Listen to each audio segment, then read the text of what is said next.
Hi friends, இன்னைக்கு நம்ம வந்து குயிக்கான கேப்ப தோசை வந்து பார்க்க போகிறோம். கேப்ப தோசை வந்து குயிக்காக பண்ணணும் அப்படின்னா என்னன்னா, நம்ம ஏற்கனவே அரைச்சி வச்சிருந்த இட்லி மாவு வந்து ஒரு 2 கரண்டி நான் எடுத்திருக்கேன்.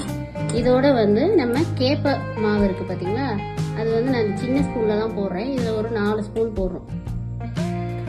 சின்ன ஸ்பூனுன்றதுனால இதே கரண்டி சைஸில் எடுத்தோன்னா 2 கரண்டி எடுத்தால் போதும்.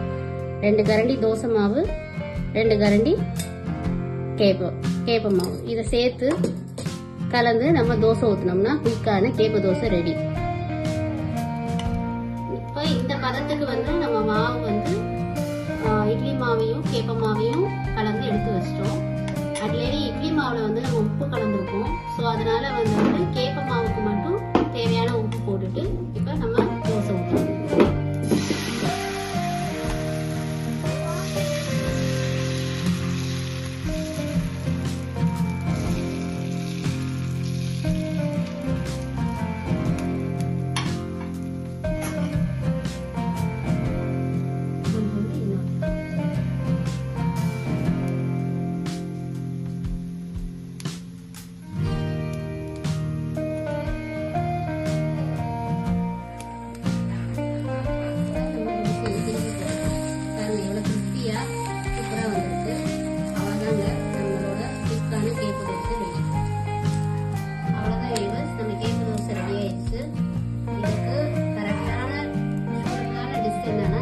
தக்காளி சட்னி இதில் வந்து கொஞ்சோண்டு நல்லெண்ணெய் ஊற்றி சாப்பிட்டோம் அப்படின்னா சூப்பராக இருக்கும்.